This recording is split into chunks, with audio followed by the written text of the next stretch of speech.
Praise the lord. પ્રભુ ઈસુના નામમાં આપ સર્વને પ્રેમી સલામ. પ્રભુના વચનોમાંથી શીખવા માંગીએ છીએ. માથીને લખેલી સુવાર્તા 11મો અધ્યાય 21મી કલમ.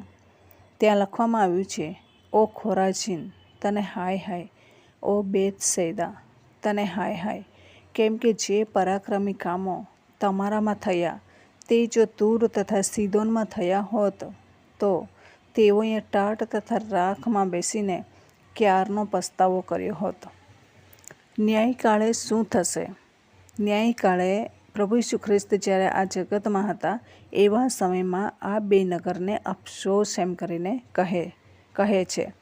કયા બે નગર? ખોરાઝીન અને બેથસૈદા. કેમ કે આ નગરોમાં બહુ સારા કામો થયા. પ્રભુ ઈસુ ખ્રિસ્ત પોતે આ દુનિયામાં હતા એવા સમયમાં એ નગરોમાં પગ પેસારો કર્યો હતો. જીવિત પરમેશ્વર એ નગરોમાં હતા. પરંતુ શું થાય છે? તો છતાં પરાક્રમી કામો પ્રભુ ખુદ દેવ ઈશ્વરે કર્યા હતા એ લોકોના નજરે, તો છતાં પણ એ લોકોએ પસ્તાવો કર્યો નહીં.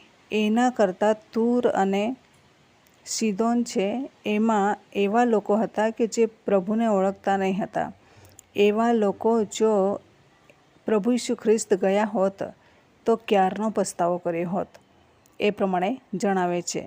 જ્યારે પ્રભુ એવા સમય અને તક આપણને આપે છે, એવા સમયમાં જો વ્યક્તિ પસ્તાવો નહીં કરે અને એના માટે જે તક પ્રભુએ કૃપાના દિવસો આપેલા છે, એ કૃપાના દિવસોમાં પ્રભુને એ પસ્તાવો કરીને પાસે નહીં આવે તો પછી પ્રભુ ન્યાયના દિવસમાં એમને છોડવાનો નથી.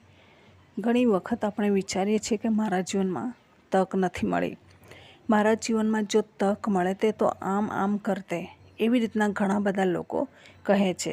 પરંતુ આપણે બાઇબલમાં જોઈએ છીએ લાજરસને, જે ગરીબ લાજરસ હતો, એને કોઈ જ મોકો નહીં. લાસ્ટ જીવન હતું, છેલ્લું જીવન, ભીખ માગીને ખાવાનાને માટે પણ કંઈ જ નહીં હતું. એવો મોકો જ એને નહીં આપ્યો, એવો મોકો જ એના જીવનમાં નહીં મળ્યો, તો છતાં પણ એણે સ્વર્ગ રાજ્ય પ્રાપ્ત કર્યું. તો પછી આ તૂર, સીદોન અને આ ખોરાજીન, બેથસૈદા એમને પ્રભુ હાય હાય કરીને કહે છે. કેમ કે કંઈ ને કંઈ એ લોકોના જીવનમાં ચિહ્નો ચમત્કાર થયા છે, તો છતાં પણ પ્રભુને એ લોકોએ એક્સેપ્ટ કર્યો નથી. અને ન્યાયના દિવસોમાં અફસોસ થશે. તૂર અને સીદોનને સારું થશે ખોરાજીન અને બેથસૈદા કરતાં. કેમ કે બેથસૈદામાં અને ખોરાજીનમાં એવા પરાક્રમી કામો થયા, તો છતાં પણ અવિશ્વાસ એ લોકોએ પ્રભુ પર મૂક્યો અને એના લઈને પ્રભુને એ બાબતો પસંદ નથી. આજે તમે અને હું જ્યારે પ્રભુ આપણને મોકો આપે છે, તક આપે છે, તો છતાં ગ્રહણ નથી કરતા, સ્વીકારતા નથી અને આપણે પાપમય જીવન જીવીએ છીએ. પછી આપણે વિચારીએ છીએ કે એ વ્યક્તિઓ અને એવા લોકો પણ આમ કરતા હતા, એવું આપણે વિચારીએ છીએ.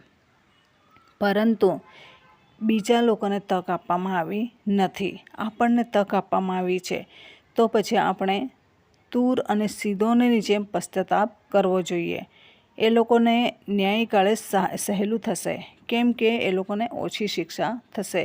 એ લોકોને જો આ નગરોની જેમ જો મોકો આપવામાં આવ્યો હોત અને એ લોકોના નગરોમાં પરાક્રમી કામો થયા હોત તો તરત જ એ લોકોએ વિશ્વાસ કર્યો હોત. પરંતુ એ લોકોમાં એવા પરાક્રમી કામો થયા નથી. સદોમ અને ગમોરાને માટે પણ લખવામાં આવ્યું છે. સદોમ અને ગમોરામાં આવું કંઈ કરવામાં આવ્યું નહીં, કંઈ પ્રચાર કરવામાં આવ્યા નહીં, પરંતુ એવા તક પણ આપવામાં આવ્યા નહીં. તો એ લોકોને એવા તક આપતે તો આ દુષ્ટ લોકો સુધરી જતે, પરંતુ એ લોકોને મોકો મળ્યો નથી. તમારા અને મારા જીવનમાં જ્યારે ઈશ્વર આપણને એવા સારા કામો કરવાનો મોકો આપે છે, કદી પીછાહટ કરવાનો નથી, આગળ અને આગળ વધવાનું છે. શા માટે? કેમ કે પ્રભુએ આપણા માટે એ અવસર રાખી મૂકેલા છે અને જો આપણે પશ્ચાતાપ નહીં કરીએ તો આપણા માટે ખતરો ઊભો થશે. આ દિવસોમાં તેમના રાજ્યને માટે આપણે કામ કરતા આગળ અને આગળ વધીએ. પ્રભુએ જે જીવન આપ્યું છે એ જીવન અને પ્રભુએ આપણા જીવનમાં જે તક આપેલી છે, તાલંતો આપેલા છે, અને પ્રભુએ આવડતો, કળા, કૌશલ્યો, નાણાં પૂરા પાડેલા છે, અને એવા ઘણા બધા કૃપાના સમયો આપેલા છે, તો પછી આપણે કેમ પાછળ હટીએ છીએ, પીછેહટ કેમ કરીએ છીએ? આપણે પ્રભુના રાજ્યમાં આગળ અને આગળ વધવાની જરૂર છે, અને તેમના રાજ્યમાં વધતા અને વધતા રહીએ. તો આ દિવસોમાં આપણે ખોરાજીનની જેમ, તૂર અને સિદોનની જેમ, બેતસેદાની જેમ નફ્ફટ અને હઠીલા નહીં બનીએ, પરંતુ જ્યારે પ્રભુનું વચન આપણને પડકાર ફેંકે છે, એવા સમયે એ પડકાર ઝીલીને નમ્ર બનીએ અને તેમના રાજ્યમાં આપણે વધુને વધુ કામ કરીએ, અને પ્રભુએ આપણા માટે જે મોકો આપેલો છે એ ફાયદામાં એ કરીએ અને આ પ્રભુના રાજ્યનું બાંધકામ કરતા રહીએ, વાસ્તવિક હૃદય સાથે આગળ વધતા રહીએ. તો આ વચન પ્રમાણે જીવન જીવવા પ્રભુ આપણને સહાય કરે. વચનનો આશીર્વાદ પ્રભુ આપણને સર્વને પૂરો પાડે. આમેન. પ્રાર્થના કરીએ. પ્રેમાળ પરમેશ્વર પિતા, અમે તમારો આભાર માનીએ છીએ, તમારી સ્તુતિ કરીએ છીએ.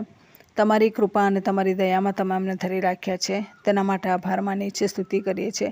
વધુને વધુ તમારા મહેમાને માટે ઉપયોગી બનાવો, અનેક ખતરાઓમાંથી બચાવો. જે જીવન આપેલું છે એ જીવનમાં આગળ અને આગળ વધતા રહીએ એવી કૃપા માંગીએ છીએ. તમામ શ્રોતાજનોના જીવનમાં અજાયબ જેવા કામ કરજો. તમારા બીજા આગમનને માટે તમે તૈયાર કરો એવી કૃપા અમે માંગીએ છીએ. અમે તમારા છે, તમારા થઈને રહેવા માંગીએ છીએ. ખતરાઓમાંથી બચાવજો એવી કૃપા અમે માંગીએ છીએ. સર્વશક્તિમાન ઈશ્વર પિતા છો, અમારા હકમાં તમે સર્વસ્વ કર્યું છે, એના માટે પણ પ્રભુ અમે તમારો આભાર માનીએ છીએ, તમારી સ્તુતિ કરીએ છીએ. તમારી છાયામાં, તમારી કૃપામાં ધરી રાખો, અને તમારા રાજ્યને માટે અમને વધુને વધુ ઉપયોગી બનાવો એવી કૃપા અમે માંગીએ છીએ. આ પ્રાર્થના તમારા હાથોની અંદર સોંપી દેતા આ પ્રાર્થના પ્રભુ ઈશુના મૂલ્યવાન નામની અંદર માંગીએ છીએ. Amen. Thank you. Praise the lord. God bless you. Amen.